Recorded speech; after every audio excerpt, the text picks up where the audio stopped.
മക്കളെ, എല്ലാവർക്കും മലയാളം ക്ലാസ്സിലേക്ക് സ്വാഗതം. ഇന്ന് നമ്മൾ 10ാം ക്ലാസ്സിലെ ഒന്നാമത്തെ യൂണിറ്റ് ആയിട്ടുള്ള അരങ്ങും പൊരുളും എന്നതിലെ രണ്ടാമത്തെ പാഠമില്ലേ, നമ്മുടെ ഈ ടെക്സ്റ്റ് ബുക്കിലെ തന്നെ ഏറ്റവും മനോഹരമായിട്ടുള്ള നമുക്ക് ആസ്വദിച്ച് പഠിക്കാവുന്ന പാഠാണ് ഗൽബിലെ നിലാവ്. അല്ലേ? ഗൽബ് നമ്മുടെ ഹൃദയാണ് അല്ലേ? പ്രണയത്തെ കുറിച്ചാണ് ഈ ഒരു പാഠഭാഗത്ത്. കാമുകിയെ കുറിച്ചും കാമുകിയുടെ സൗന്ദര്യത്തെ കുറിച്ചും കാമുകന്റെ ആ കാത്തിരിപ്പിനെ കുറിച്ചും ഒക്കെയാണ് ഈ ഒരു പാഠഭാഗം ചർച്ച ചെയ്യുന്നത്. വളരെ ഈസി ആയിട്ട് പഠിക്കാൻ പറ്റിയ, എന്നാൽ ഇതിലെ വർണ്ണനകളെ കുറിച്ചും പ്രയോഗങ്ങളെ കുറിച്ചും ഒക്കെ ധാരാളം ചോദ്യങ്ങൾ ചോദിക്കുന്ന ഒരു പാഠം കൂടിയാണ് ഗൽബിലെ നിലാവ് എന്ന് പറയും. ഇതില് ആദ്യം തന്നെ പറയേണ്ടത്, ഇത് എഴുതിയിരിക്കുന്നത് KT മുഹമ്മദ് എന്ന് പറഞ്ഞ നാടകകൃത്ത അല്ലേ. ഇത് ഭൂമിയാണ് എന്ന് പറഞ്ഞ നാടകത്തിലുള്ള ഒരു ഗാനാണ്, 5ാമത്തെ രംഗത്തിലുള്ള ഒരു ഗാനാണ് ഗൽബിലെ നിലാവ് എന്ന് പറയുന്നത്. ഈ പാട്ട് നിങ്ങൾ മുന്നേയും കേട്ടിട്ടുണ്ടാവില്ലേടാ? ഏത് സിനിമയില്? നമ്മുടെ ബാല്യകാല സഖി എന്ന് പറഞ്ഞ മമ്മൂട്ടി അഭിനയിച്ച സിനിമയില് ഈ പാട്ട് ഉപയോഗിച്ചിട്ടുണ്ട്. മനോഹരമായിട്ട് നമ്മുടെ കാമുകിയെ, നല്ല സൗന്ദര്യമുള്ള കാമുകിയെ വർണ്ണിക്കുകയാണ് കവി ചെയ്തിരിക്കുന്നത്. ഇനി നമുക്ക് കവിതയിലൂടെ ഒന്ന് കടന്നു പോവാം. കാമുകിയെ വർണ്ണിച്ചു തുടങ്ങുന്നത് എങ്ങനെയാണ്? താമരപ്പൂങ്കാവനത്തില് താമസിക്കുന്നോളെ പഞ്ചവർണ്ണ പൈങ്കിളിയില് പങ്കരങ്കുള്ളോളെ താമരപ്പൂങ്കാവനത്തില് താമസിക്കുന്നോളെ. വീണ്ടും ആവർത്തിച്ച് പറയാണ് തന്റെ കാമുകിയെ താമരപ്പൂങ്കാവനത്തില് താമസിക്കുന്നവള് എന്നാണ് പറയുന്നത്. അപ്പം താമരപ്പൂ എന്ന് പറയുമ്പോ ഏറ്റവും കൂടുതൽ ആകർഷണീയത തോന്നുന്ന മനോഹരമായിട്ടുള്ള വിശുദ്ധമായിട്ടുള്ള ഒരു പൂവാണ് താമരപ്പൂ. നമ്മുടെ പുരാണ കഥകളിലും ഇതിഹാസ കഥകളിലും താമരപ്പൂവ് ധാരാളമായിട്ട് ഉപയോഗിച്ചിരിക്കുന്ന കാണാം. അങ്ങനെയുള്ള താമരപ്പൂവില് വസിക്കുന്നവളാണ് തൻ്റെ കാമുകി എന്ന് പറഞ്ഞുകൊണ്ടാണ് ഈ ഒരു നാടകഗാനം തുടങ്ങുന്നത്. അപ്പം നമ്മുടെ കാമുകി ജീവിക്കുന്ന ഇടം കാമുകന് അത്രമേൽ പ്രിയപ്പെട്ടതാണ്, അത്രമേൽ മനോഹരമാണ് എന്നുകൂടിയാണ് അവിടെ കവി പറഞ്ഞു വെക്കുന്നത്. പൂനിലാവ് വന്ന് പൂവിതറുന്നുണ്ട്, പൂക്കളിൽ പൂറാണിയായി പൂത്തു നിൽക്കുന്നോളെ. മനോഹരമായി പാടാനൊക്കെ പറ്റൂട്ടോ. പൂനിലാവ് വന്ന് പൂവിതറുമ്പോ പൂക്കളിൽ റാണിയായിട്ടാണ് തന്റെ കാമുകി ഉള്ളത്. നമ്മളോട് വർണ്ണനകളുടെ സവിശേഷതയൊക്കെ പരീക്ഷയ്ക്ക് ചോദിക്കാവുന്നതാണ്. പൂക്കളിൽ റാണിയായിട്ട് നിൽക്കുക. പൂവ് അല്ലെ, എല്ലാവർക്കും പൂക്കൾ ഇഷ്ടമാണ്. പൂക്കൾ ഇഷ്ടമില്ലാത്ത ആരെങ്കിലും ഉണ്ടാവോ? കുറവാണ് അല്ലേ? എല്ലാ പൂക്കളും ഭംഗിയുള്ളതാണ്. ഓരോ പൂവിനും അതിൻ്റെതായിട്ടുള്ള സൗന്ദര്യങ്ങളുണ്ട്. നമ്മുടെ ഭൂമിയെ വളരെ സുന്ദരമാക്കുന്നതില് പൂക്കൾക്ക് വലിയ പങ്കുണ്ട്. അപ്പൊ ആ പൂക്കളിൽ തന്നെ പൂ റാണിയായിട്ടാണ് തന്നെ കാമുകി നിൽക്കുന്നത് എന്നാണ് കവി പറയുന്നത്. എല്ലാ പൂക്കളെക്കാളും മനോഹരിയായിട്ട് തൻ്റെ കാമുകി മാറുകയാണ്, പൂക്കളിൽ റാണിയായിട്ട് നിൽക്കുന്നു എന്ന് പറയും. പൂക്കളിൽ പൂറാണിയായി പൂത്തു നിൽക്കുന്നോളെ. വീണ്ടും അത് ആവർത്തിക്കാൻ വേണ്ടിയിട്ടാണ് താഴെ കൊടുത്തിട്ടുള്ളത് അല്ലെ. താമരപ്പൂങ്കാവനത്തില് താമസിക്കുന്നോളെ. വീണ്ടും തന്റെ കാമുകിയെ വിളിക്കുകയാണ്. താമരപ്പൂവിൽ താമസിക്കുന്ന മനോഹരിയായിട്ടുള്ള പെൺകുട്ടി. അടുത്ത ഭാഗം നമ്മൾ പറയുന്നത്, ഇത്രയും പറഞ്ഞത് നമ്മൾ കാമുകിയെ കുറിച്ചുള്ള വർണ്ണനകളാണ്. പൂക്കളിൽ റാണിയായിട്ട് നിൽക്കുന്നുണ്ട്, താമരപ്പൂങ്കാവനത്തിൽ താമസിക്കുന്ന ആളാണ്.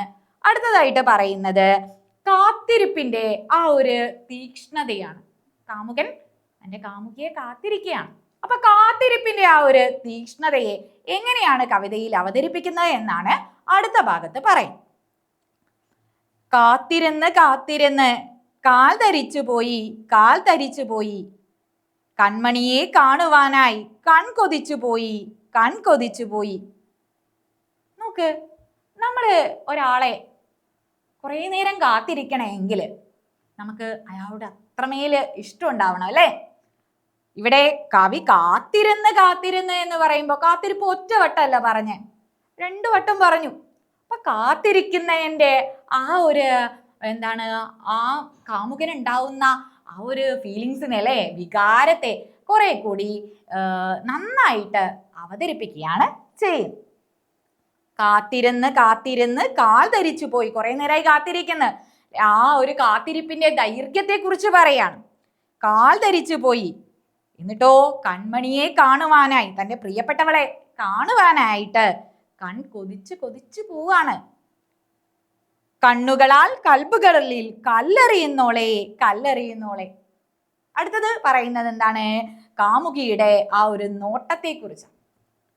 നോട്ടം മനോഹരാണ് അല്ലേ? പ്രത്യേകിച്ച് കാമുകന്മാർക്ക് കാമുകിയുടെ നോട്ടം എന്ന് പറയുന്നത് അത്രയ്ക്ക് പ്രിയപ്പെട്ടതായിരിക്കും. കണ്ണിന്റെ ആ ഭംഗിയും അവള് നോക്കുമ്പോൾ എന്താണ്, അങ്ങ് തരളിതരായിട്ട് പോകും. ഇതേ കാര്യം തന്നെ നമ്മളെ ബാലേന്ദ്രൻ ചുള്ളിക്കാട് തന്റെ കവിതയിൽ പറഞ്ഞിട്ടുണ്ട്. കണ്ണിലെ കൃഷ്ണകാന്തങ്ങൾ തൻ കിരണമേറ്റന്റെ ജില്ലകൾ പൂത്തതും എന്ന് പറഞ്ഞതുപോലെ ഇവിടെ കണ്ണുകളാൽ കൽബുകളിൽ കല്ലെറിയുന്നവളാണ്. കല്ല് എന്താണ്? കല്ല് എന്നിവിടെ ഉദ്ദേശിക്കുന്നത് സ്നേഹത്തിന്റെ കല്ലുകളാണ്. അത്രയ്ക്ക് ആഴത്തില് പതിക്കുന്നതാണ്. ആ കാമുകയുടെ ആ നോട്ടത്തിന്റെ ഭംഗിയും ആ നോട്ടത്തിന്റെ തീക്ഷ്ണതയും ഒക്കെയാണ് ആ കൽബുകളിൽ കല്ലെറിയുന്നോളെ എന്നുകൊണ്ട് ഉദ്ദേശിക്കുന്നത്. എന്നിട്ട് വീണ്ടും കാമുകിയെ വിളിക്കുകയാണ്. താമരപ്പൂങ്കാവനത്തില് താമസിക്കുന്നോളെ താമസിക്കുന്നോളെ.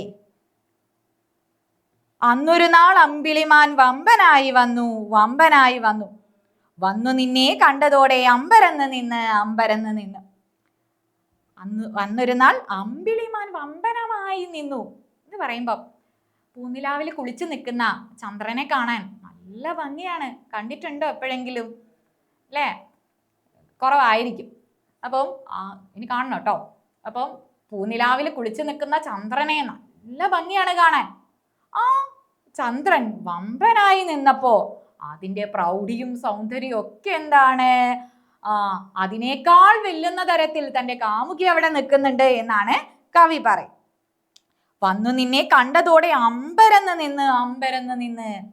അത്രയും പ്രഭയുള്ള അത്രയും ഭംഗിയുള്ള നമ്മുടെ ചന്ദ്രൻ ഇവളുടെ അല്ലെ കാമുകിയുടെ ഭംഗി കണ്ടിട്ട് അമ്പരന്ന് നിന്ന് എന്ന്, അതിശയം പൂണ്ട് നിന്ന് എന്ന് കവി പറയാം. എന്നിട്ട് വീണ്ടും പറയാണ്, കണ്ണുകളാൽ കൽബുകളിൽ കല്ലെറിയുന്നോളെ. നിന്റെ കണ്ണുകൊണ്ട് ആ നോട്ടം കൊണ്ട് സ്നേഹത്തിന്റെ കല്ലുകള് ആഴത്തില് ഹൃദയത്തില് എറിയുന്നവളെ. താമരപ്പൂങ്കാവനത്തില് താമസിക്കുന്നോളെ എന്ന് പറഞ്ഞുകൊണ്ട് തന്നെയാണ് കവിത അവസാനിക്കുന്നത്. കുറേയേറെ വർണ്ണനകളുള്ള കാത്തിരിപ്പിന്റെ ആ ഒരു തീക്ഷ്ണത അവതരിപ്പിക്കുന്ന ഒരു കവിത കൂടിയാണ് ഈ കൽബിലെ നിലാവ് എന്ന് പറയുന്നത്. അതുപോലെ തന്നെ നമുക്ക് ചോദിക്കാൻ സാധ്യതയുള്ള വേറൊരു ചോദ്യം, ഇതിലെ പ്രയോഗ ഭംഗി കണ്ടെത്തുക, അല്ലെങ്കിൽ എന്താണ് കാവ്യ ഭംഗി കണ്ടെത്തുക, അങ്ങനെയുള്ള ചോദ്യങ്ങൾ വരുമ്പോൾ മക്കളെ ഏതെങ്കിലും 4 വരി തരും. എന്നിട്ട് നമ്മളോട് ചോദിക്കുമ്പോൾ ആ വരിയുടെ അർത്ഥമല്ല നമ്മൾ എഴുതേണ്ടത്, കാവ്യപരമായിട്ടുള്ള എന്തൊക്കെ സവിശേഷതകളാണ് അതിൽ വരുന്നേ എന്നും കൂടി എഴുതണം. ഇവിടെ ഉദാഹരണമായിട്ട് പറഞ്ഞാൽ ഇവിടെ നോക്കിക്കേ, പൂനിലാവ് വന്ന് പൂ വിതറുന്നുണ്ട്, പൂക്കളിൽ പൂറാണിയായി പൂത്തു നിൽക്കുന്നോളെ എന്ന് പറയുമ്പോൾ ഈ 4 വരി തന്നു എന്ന് വെച്ചോ. ഇതിന്റെ കാവ്യഭംഗി പരിശോധിക്കുക. അപ്പൊ കാവ്യപരമായ പ്രത്യേകതകളാണ് നമ്മൾ എഴുതേണ്ടത്. അപ്പൊ നമുക്ക് എന്തൊക്കെ പറയാം? ഇവിടെ എന്താണ്, ആദ്യ അക്ഷരപ്രാസം ഉണ്ട് അല്ലേ? പാ ആവർത്തിച്ച് വരുന്നുണ്ട്, അതിൽ ആദ്യ അക്ഷരപ്രാസം ഉണ്ട്.